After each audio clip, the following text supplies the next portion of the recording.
Shifting of pressure belts.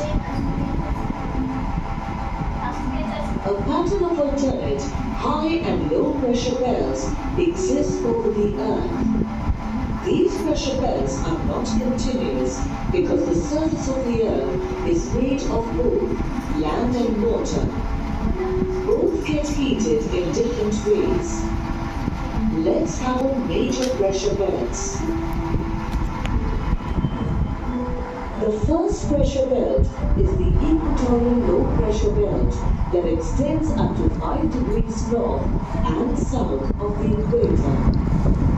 Being equator region, it receives direct sun rays and thus the air here is warm. This hot air expands, becomes light and rises. Hence, it creates a belt of low pressure. Region of calm air with very little wind, and therefore it is also known as the doldrums. The second pressure belt is the subtropical high pressure belt that coincides with latitudes of 30 degrees to 35 degrees north and south of the equator. The air that rises at the equator eventually meets the tropopause where it can rise no further.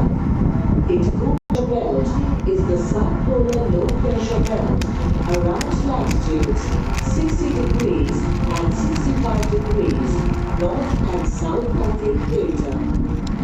It is created mainly due to the rotation of the Earth, which swings the bulk of the air towards the equator.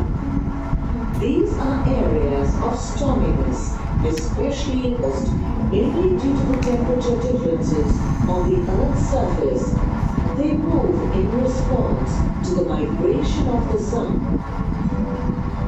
If the Earth had not been inclined towards the sun, the pressure belts would have been as they are.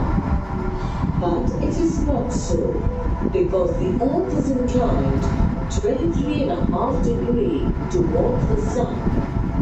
On account of this inclination, differences in heating of the continents, oceans, and pressure conditions in January and July vary greatly.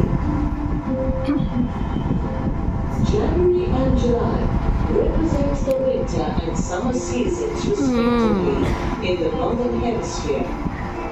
The exact opposite conditions prevail in the southern hemisphere.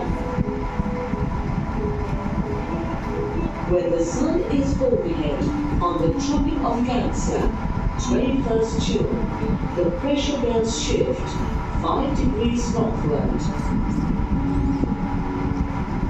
Whereas when the sun shines vertically overhead